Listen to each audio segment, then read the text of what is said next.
কেন জানি দেওবন্দের অনুগামিতা এবং তাবে হওয়াটা খুব ভালো নজরিয়া, এতে কোনো সমস্যা নেই। কিন্তু সর্বক্ষেত্রে তাদের অনুগামিতা, তারা কেন কোন জিনিসটা প্রতিষ্ঠা করেছিলেন সেটা চিন্তা ভাবনা না করে এখানে আমাদের আপত্তি। এই আপত্তিটা মৌলানা ওয়াহিদুজ্জামান কিরানবীর নাম শুনেছেন আপনারা, দারুল দেওবন্দের একজন জালিল মুহতামিম ছিলেন এবং খুব স্মার্ট ছিলেন, যুগ সচেতন ছিলেন। 1987 সনে তিনি বাংলাদেশ সফর করলেন, ভার্সিটিতে সেমিনারে বক্তব্য দিলেন।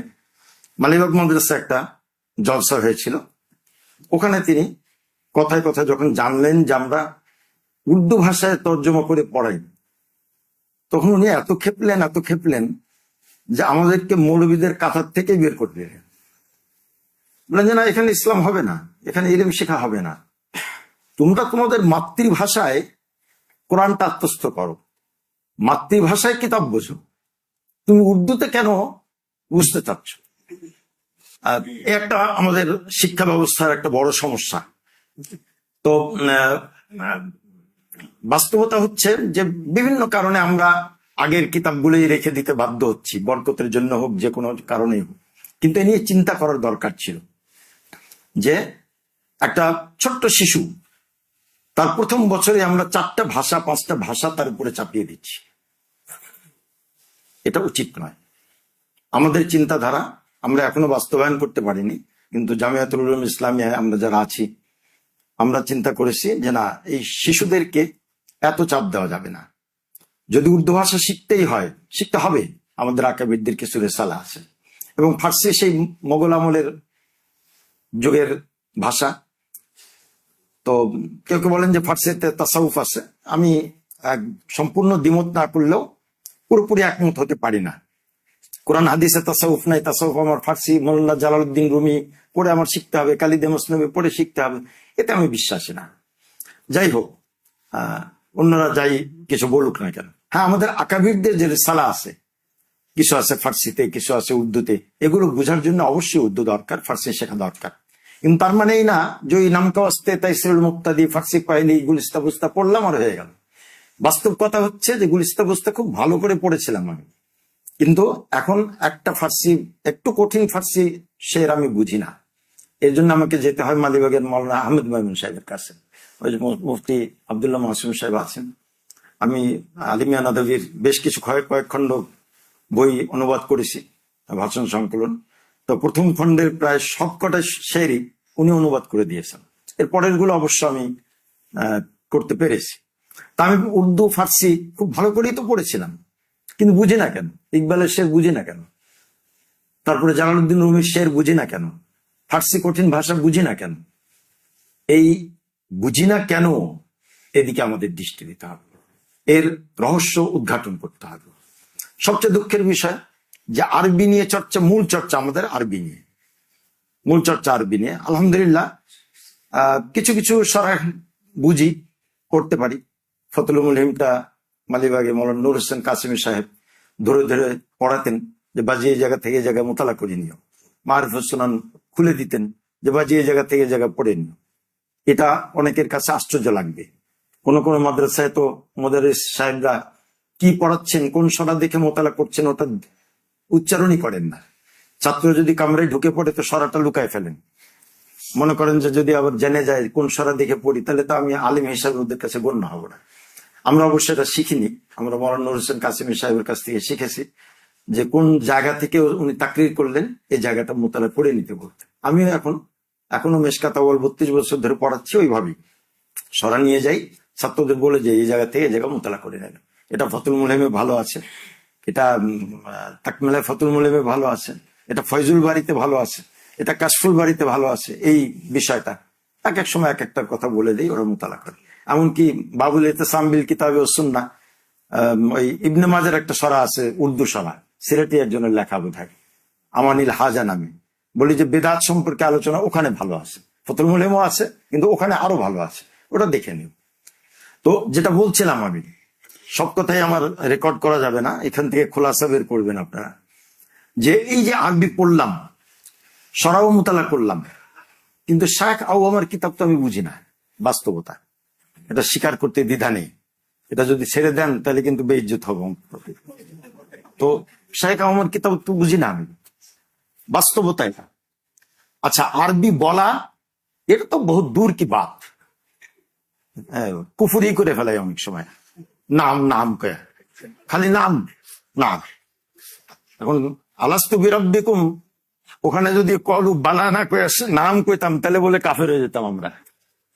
কারণ বালা ব্যবহার হয় ওই মা কাবলের তাকে কি করার জন্য, না নাম ব্যবহার হয় আগে যা বলছে সেটারই তাকরির করার জন্য, আর বালাকে বালা আসে নফি করে দেওয়ার জন্য। Why not, of course why not, এটা বোঝানোর জন্য। আর নাম মানে আপনি রব না। তা আমরা তো ওই যে আরবি আলাদা যারা তাবলিগে টাবলিগে আসে একটু শুনি তো, কথা বলে আসে, কথা বলতে চায় তো ঘামতে থাকি, আন্ডার প্যান্ট পর্যন্ত ভিজে যায়, আর এদিকে বলি যে নাম নাম, ব্যাস।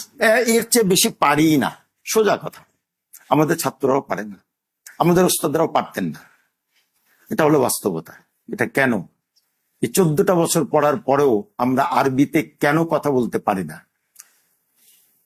ওই সাধারণ সরাসুরুয়াত যেগুলো আমাদের হাতের কাছে আছে, মুরাওয়াজা সরাসুরুয়াত, এগুলো বুঝি, বাকিগুলো বুঝি না কেন? তাও এটা বোধহয় বললে অত্যুক্তি হবে না। এই যে ফতুল মুলহিমের কথা বললাম, তাকমিলা ফতুল মুলহিমের কথা বললাম, বা কিছু কিছু সরার কথা বললাম, এগুলো কিছু কিছু মাদ্রাসার কিছু কিছু ওস্তাদেরা বোঝেন এবং ছাত্ররা বোঝেন। অনেক মাদ্রাসাতে এগুলো নামই জানে না। দেওবন্দে যখন পড়তে গিয়েছি তো মৌলানা মকবুল বাড়িধারা ছিল, এখন বোধহয় নাই বছর। তো মৌলানা মকবুল হোসেন আমার বন্ধু ছিল, ও বড় লোক ছিল, আমিও পয়সা কম ছিল না, কিন্তু আমি খালি নাস্তার পত্রিকা কিনে পড়তাম, কিতাব বেশি কিনতাম না, ও কিতাব কিনতো।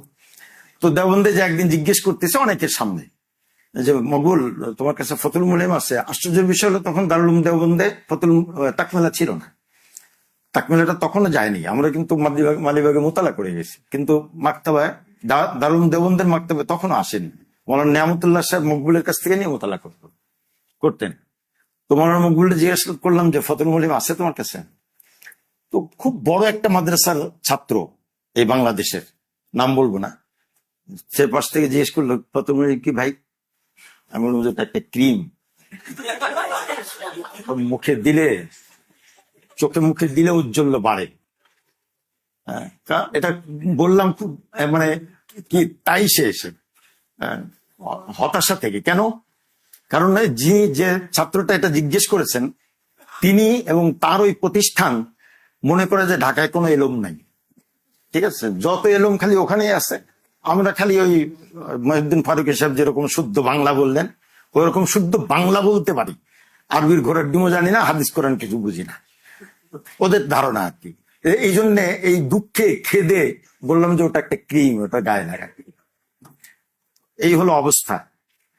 তো এই যে নেশাবের সংস্কার প্রয়োজন, এবং দারুল উলুম দেওবন্দে হযরত মাওলানা কাসিম লানতুবি রহমতুল্লাহ আলাইহি দারুল উলুম দেওবন্দের যে নেশাবটা তৈরি হয়েছে দর্শে নিজামে কেন বলে এটা বুঝে আসে না। কোন নিজামুদ্দিনের সাথে এর সম্পর্ক নাই, না বাগদাদের নিজামের সাথে সম্পর্ক আছে, না লখনৌর মোল্লা নিজামুদ্দিনের সাথে সম্পর্ক আছে, এটা বাস্তব। কিন্তু নামটা পড়ে গেছে দর্শে নিজাম। এই নেশাবটা তৈরি হয়েছিল ফিরিঙ্গি মহল্লির ওলামাদের একটা নেশাব থেকে। এর ভিতরে দখল ছিল দিল্লি কলেজের, এবং সঙ্গে সঙ্গে শাহ ওলিউল্লাহ মুহাদ্দিস দেহলভির বংশধরদের যে নেশাব ছিল সেটা, তিনটা মিলে তৈরি করা হয়েছিল দারুল উলুম দেওবন্দের নেশাব। এখানে ফালাকিয়াত ছিল, মহাকাশ বিজ্ঞান যেটাকে অধিবিদ্যা ছিল, মাবাদ তাবিয়াত যেটাকে বলে, মেটাফিজিক্স, হ্যাঁ মেটাফিজিক্স, তো এগুলো ছিল।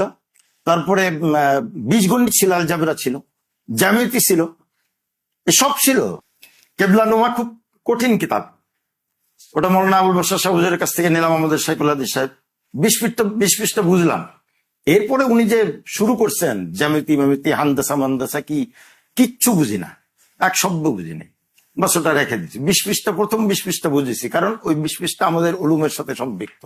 বাকি আর যা বুঝেছেন বিজ্ঞান টিজ্ঞান দিয়ে সবকিছু বুঝেছেন। এর পরবর্তীতে 1917 পর্যন্ত, মানে প্রথম বিশ্বযুদ্ধ পর্যন্ত এভাবে চলছে।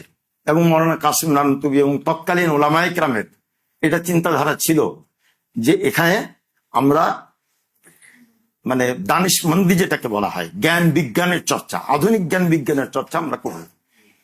এমনকি চিকিৎসা বিজ্ঞানের অপারেশনের ইকুইপমেন্ট পর্যন্ত, ইনস্ট্রুমেন্ট পর্যন্ত তারা আমদানি করার চিন্তা করছিলেন। আর মান্তিকের ব্যাপারে খুব সীমিত আকারে মান্তিক পড়া হতো, সবাই পছন্দ করতেন না। সাহারানপুর থেকে তো ফতোয়াই দেওয়া হলো যে না, আমাদেরকে মানুষ চান্দা দেয় সওয়াবের আশায় আখেরাতে, সুতরাং যে সাবজেক্ট পড়লে, যে শাস্ত্র পড়লে সওয়াব হবে না, ওটার জন্য তো মানুষ চান্দা দেয় না, কাজে আমরা মান্তিক পড়াবো না। সেই তৎকালীন যুগের আকাবিরদের ধারণা যে মান্তিক পড়লে কি হয় না, সওয়াব হয় না। আর আমরা এখন নতুন করে মান্তিক আবার ঢুকাচ্ছি। ওখানে মসজিদ তকি ওসমানী সাহেবের একটা বয়ান শুনছিলাম, পেলাম না আর খুঁজে হোয়াটসঅ্যাপে আমার, তো উনি ফান করেই বলছেন, কি ইচ্ছাকৃত বলছেন জানি না, উনি বিল কুদবির বাল কুদবি বলছেন। হ্যাঁ, তো আমিও এটাই বলতাম যে আমি তো এগুলো পড়েছি, তাজিব, শরতে তাজিব, তারপরে কুদবি, এবং মৌলানা নুর হোসেন কাসেমি সাহেবের কাছে কয়েকদিন সুল্লামুল উলুমও পড়ছিলাম আমরা, কয়েক জামাতের ছাত্র মিলে আমরা চিন্তা করেছিলাম যে হুজুরের কাছে সুল্লামুল উলুমটা পড়েছিলাম। কিন্তু আজ পর্যন্ত এই মান্তিকের কোন মানে ইস্তেলাহ আমাকে কোনো জায়গায় ব্যবহার করতে হয়নি। 33 না 34 বছর ধরে পড়াচ্ছি, 35 বছর। কাজী মুতাসিম বিল্লাহ রাহিমাহুল্লাহ, ওনার কাছে আমরা হেদায়েত সালিস পড়েছি, উনি এরপরে আর হেদায়েত সালিস পড়ানো বন্ধ করে দিয়েছেন। কোন এক মশালায় যে উনি বুঝানোর পরে উনি বললেন কি, আমরা কি বুঝলাম? বলে হ্যাঁ বুঝছি হুজুর। এবার মান্তিক দিয়ে একটু বুঝি। তো বলে বুঝান। তো উনি মান্তিক দিয়ে বুঝাইতে শুরু করলেন। তাই আমি বললাম যে হুজুর, হ্যাঁ মাফ চাই, দরকার নেই হুজুর, এমনি তো ভালো বুঝলাম। হাদিস দিয়ে বুঝাইলেন, ইমাম আবু হানিফা, ইমাম আবু ইউসুফ, ইমাম শাফির কথা বুঝাইলেন, এগুলো তো এমনি বুঝলাম, মান্তিকের তো দরকার নেই। মান্তিকের ভূত যাদের উপরে সওয়ার হয়েছে একবার, আমার অনেকে সমালোচনা করবেন, আমি একটু বেশি বলে ফেলছি, বেশি বলতে হয়, কারণ কোন জিনিসকে সোজা করতে হলে মৌলানা নুর হোসেন কাসেমি সাহেব দেখাইছেন যে এটা যদি তুমি এভাবে সোজা করো বা সোজা হবে না, এটা সোজা করতে হলে এমনি করতে হবে, ঠিক আছে? তাই এমনি করলে সোজা হইব না। তো মান্তিকের ভূত যখন ঢোকে, তখন মৌলানা ফয়জুল্লাহ আমানের মতো ব্যক্তি চলে, এখন নাই, দেশের বাইরে, হ্যাঁ কোথায় আছে, হ্যাঁ, তো ফারিক হয়ে আসলো আমার কাছে, পাগল হয়ে গেছে মান্তিক পড়ার জন্য, সে 2 বছর ব্যয় করবে। আমি কেন, কি দরকার, মান্তিক না পড়ে কি হাদিস শাস্ত্র কোরআন বোঝা যায় না, এরকম হাসিল হবে না? কি বললেন, এই যে আমার লাইব্রেরিতে ফতুল বাড়ি দেখা, বলছে এই যে আলামী ইব্রাহিম আজকাল ফতুল বাড়ি লিখছেন, মান্তিক সারা কি লিখছেন নাকি? আমি আচ্ছা ভালো কথা, তুমি এক কাজ করো, তাবলিগে যাও, 1 বছর তাবলিগে যেয়ে তারপরে আসো, তারপরে বলো মান্তিকের সম্পর্কে। তো তাবলিগ ঘুরে আসে, এসে জিজ্ঞেস করলাম কি খবর, মান্তিক দরকার? বলে না হুজুর, মান্তিক দরকার নাই। তো যাই হোক, তো এই যে ব্যাপার স্যাপার আমাদের দেশের, এই যে দুর্বলতাগুলো, এই দুর্বলতাগুলো কাটিয়ে ওঠার জন্য আমরা চেষ্টা করছি, কিন্তু আশপাশের কারণে পেরে উঠছি না, অসম্ভব হয়ে উঠছে।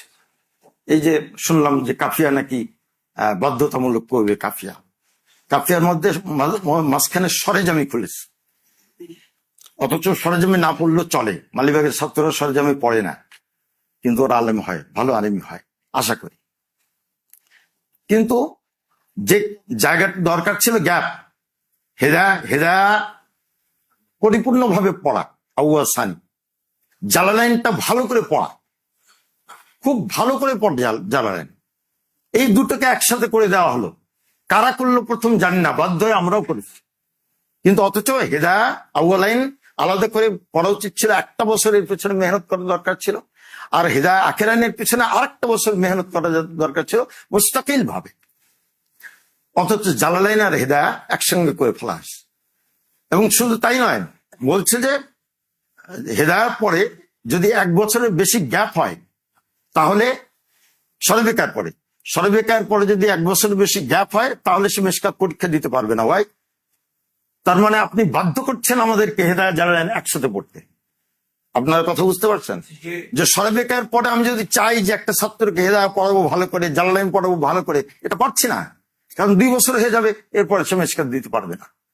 এই আইনগুলো হয় মজলিসে খাসে, আমরা যখন চিঠি লিখি বলে মজলিসে খাসে এটা আলোচনা হবে, আর মজলিসে আমেলা, মজলিসে আম, এগুলো হলো হাওয়াই কথা, মৌলানা খালেদ সাইফুল্লাহ ময়মনসিংহ আমার উস্তাদ ফজল কবির পড়েছি ওনার কাছে, উনি নাকি গত মিটিং এ খুব চেতে গেছেন, বলছেন যে আমাদেরকে কেন ডাকেন, সিদ্ধান্ত যদি মজলিসে খাসে আপনারা 5-7 জনই নেবেন, তাহলে আমাদেরকে ডাকেন কেন, ক্ষমতা এত ভাড়া খরচ করেন কেন, বেফাকের টাকা খরচ করেন কেন।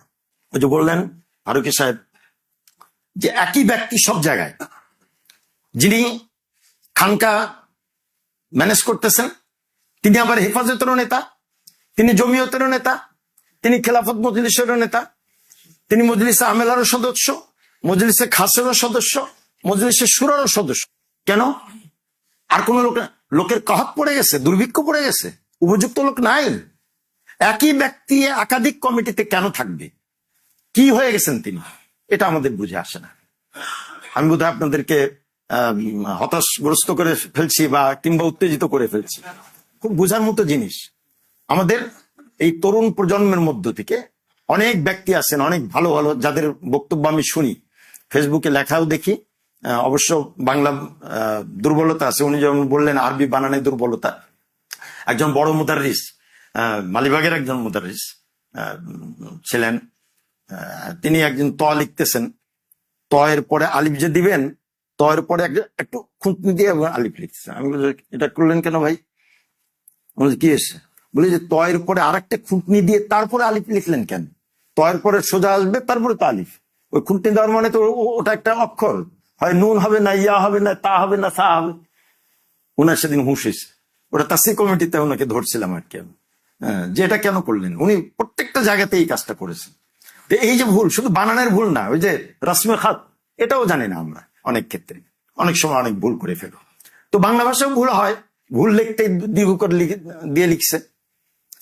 বিকৃত মৌলানা আব্দুল মালিক সাহেবের বায়ান, এই জুমার আগের জুমার সারাংশ লিখতে যে লিখছে বিকৃত, কয়রফালা রস্মিকার, মানে মাবিয়ে বিক্রয়কৃত, আসলে বিকৃত। আমরা উচ্চারণ করতে ভুল করি, তো আসলে হবে বিকৃত, বিকৃত না, বিকৃত, আকৃতি, বিকৃতি, বিকৃতি না, এটা উচ্চারণ ভুল। এটা উচ্চারণের জন্য একটা ফর্ম আছে আলাদা। যাই হোক, এই সব বিষয়ে যে সমস্যা, পাহাড় পরিমাণ সমস্যা আমাদের সামনে জমে আছে, এই সমস্যার সমাধান কেউ করতে চাচ্ছে না। সবাই মনে করছে যেভাবে চলছে সেভাবেই চলতে থাকুক। আর এই যে মহাদালের কথা, ওটা আমি খুব ভালো বুঝি না, ওটা ওনারা অন্যভাবে আলোচনা করবেন। এটা দরকার, খুবই দরকার। আমাদেরকে তারা পাত্তা দেয় না, জানে না, আমাদেরকে চেনে না তারা। আমাদের দেশেও যে বড় বড় আলেম আছে, তারা কথা বলতে পারেন, তারা জানেন, ফোনের আছে, কিন্তু তারা আমাদেরকে পাত্তা দেবে না। কেন? তার কারণ কিছু কিছু বিষয় আমাদের দুর্বলতার কারণে, সেগুলো আমাদের কাটিয়ে উঠতে হবে। আর নেশাবকে সংস্কার করা প্রয়োজন। একটা হলো আপনি ভালো আলেম হওয়ার জন্য যা দরকার সেক্ষেত্রেও প্রয়োজন, শিক্ষকদের প্রশিক্ষণ জরুরি, কাফিয়া কিভাবে পড়াতে হবে আজ পর্যন্ত এটাই তো নির্ধারিত হলো না।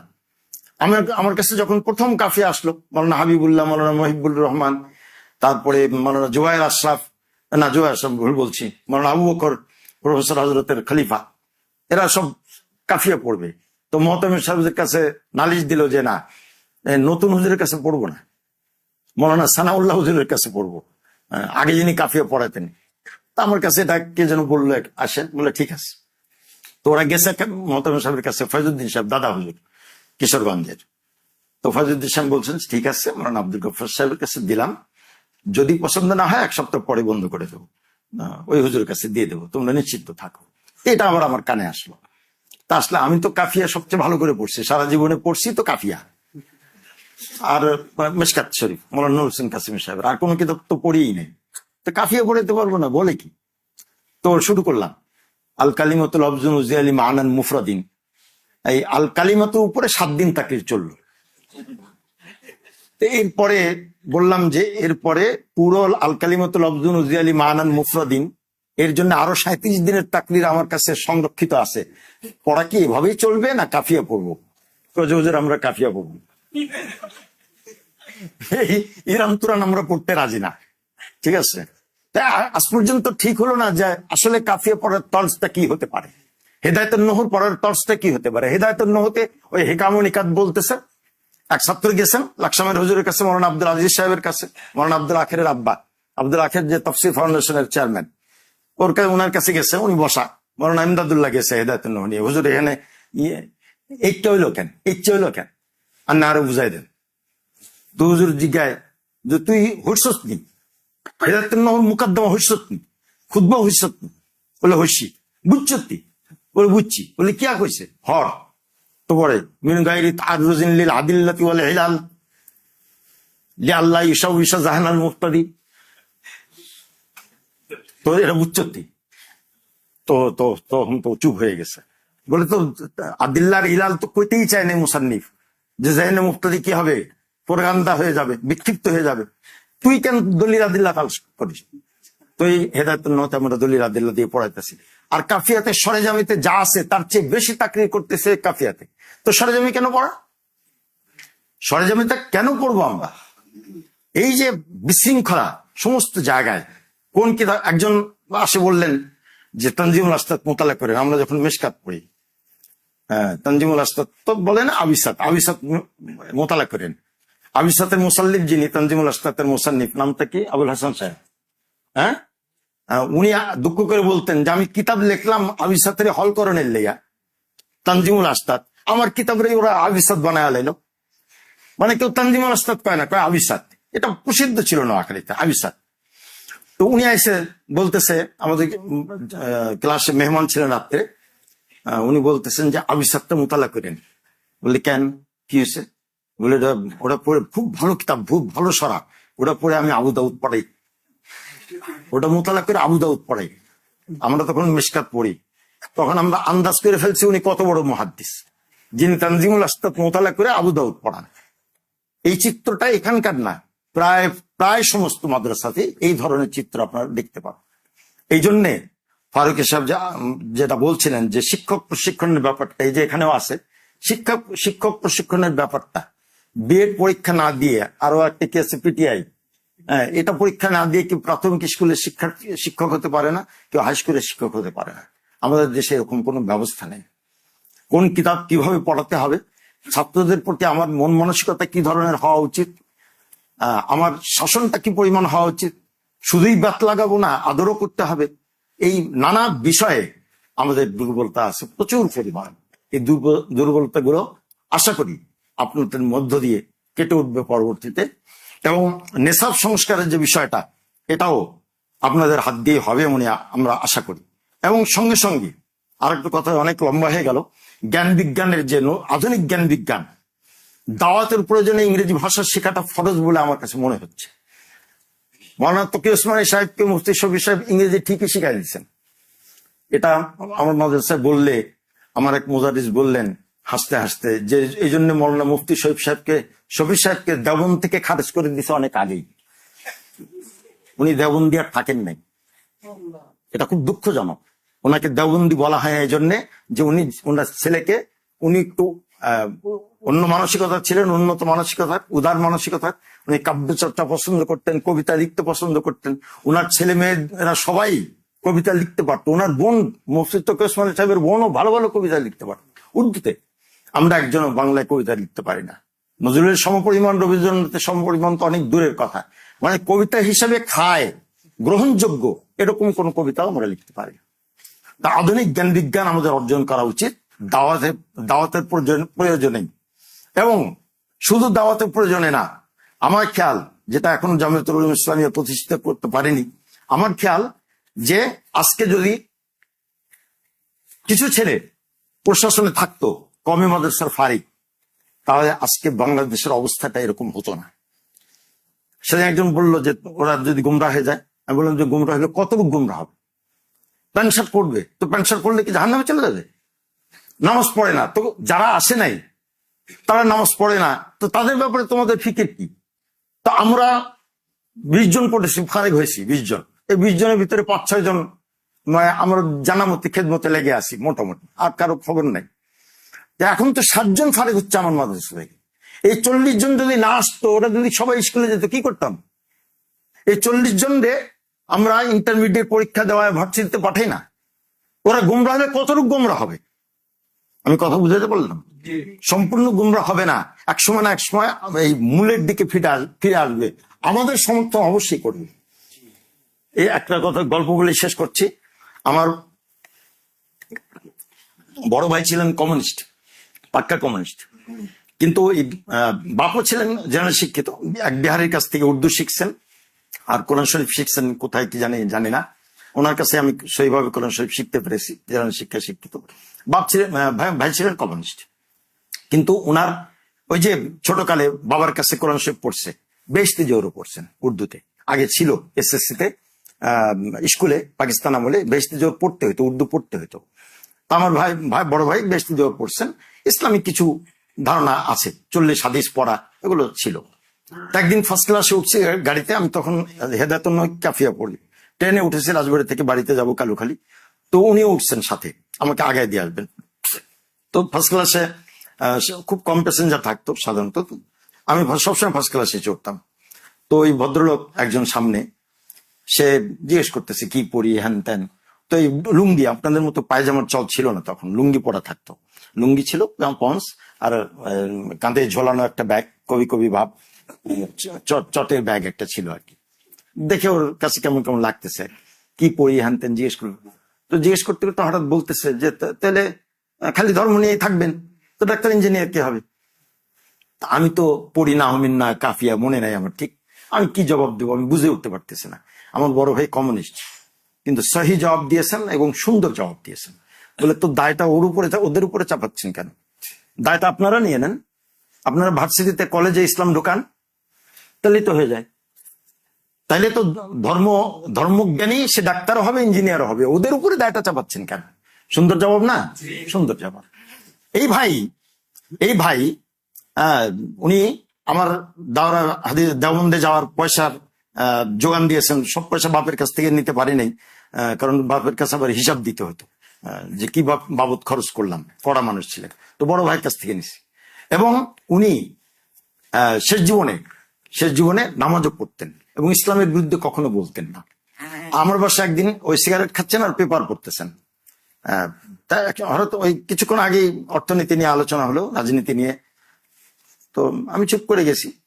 কিছুক্ষণ পরে আমি বললাম যে আচ্ছা যাই হোক, সমাজতন্ত্র কায়েমের জন্য ধর্মের বিরোধিতা করার প্রয়োজন ছিল না। তো উনি তাকাই রয়েছেন নিচের দিকে, পেপার পড়তেছেন। তো হঠাৎ করে মাথায় উঠে কি বললি, আবার বলতো, গুরুত্বপূর্ণ কথা। তাই বললাম যে সমাজতন্ত্র প্রতিষ্ঠার জন্য এটা একটা অর্থনৈতিক দর্শন, এই দর্শন প্রতিষ্ঠার জন্য ধর্মের বিরোধিতার প্রয়োজন ছিল না। যদি আপনারা ধর্মের বিরোধিতা না করতেন তাহলে আপনাদের সমাজতন্ত্র খুব তাড়াতাড়ি প্রতিষ্ঠিত হতে পারত এই দেশে। বলে যেটা হ্যাঁ ঠিক বলেছিস, আমরা খুব ভুল করেছি। এরপরে ধর্মের বিরুদ্ধে উনি কখনো বলতেন না এবং নামাজ পড়তে যেতেন, গ্রামে যখন যেতেন আসর সময় যেতেন, আসর পরে যে চাটা খেয়ে মাগরিব ইশা পড়ে তারপরে বাড়িতে আসতেন, গ্রামে যখন যেতেন। আর ওই বলতেন আমার চাচারে, যারা সেক্রেটারি সভাপতি, ওদের বলতেন যে শোনো জালাল, যদি জান্নাত বলে কিছু থাকে তো তোমাদের আগে যাব। বলে কেন? বলে আমি তো কারো পয়সা মেরে খাই না, 2 ওয়াক্ত নামাজ পড়ি, আল্লাহ বাকি নামাজগুলোর গুনাহ মাফ করে দেবেন, কিন্তু কারো হক তো নষ্ট করি না। তোমরা তো এই নামাজ পড়ে যাই ওই আইল ঠেলবা, ঠিক আছে, জমির আইল ঠেলে আরেকজনের ভিতরে ঢুকে যান, ওটা তো আল্লাহ মাফ করবে না। এই যে কিছুটা বোধ ছিল, কিছুটা চেতনা ছিল, এটা বোঝা যায়। ওই যে ফাউন্ডেশনটা তো কিছুটা ছিল। তো যে ছেলেটা মাদ্রাসা থেকে ফারিগ হয়ে যাবে, সে পুরোপুরি গুমরা হয়ে যাবে, এটা আমি বিশ্বাস করি না, অসম্ভব। তা আমরা আশা করি সামনে এটা হবে, যে আমাদের মাদ্রাসাগুলো এই আধুনিক শিক্ষাকে আপন করে নেবে এবং আমাদের মধ্য থেকেই এমন ডাক্তার, এমন ইঞ্জিনিয়ার তৈরি হবে, এমন বিসিএস ক্যাডার তৈরি হবে যাদের মাথায় থাকবে টুপি দাড়ি, এবং যারা আমাদেরকে এগিয়ে নিয়ে আসবে, সংবর্ধনা দিয়ে নিয়ে আসবে তাদের সচিবালয়ে, আমাদেরকে অভ্যর্থনা জানাবে। আল্লাহ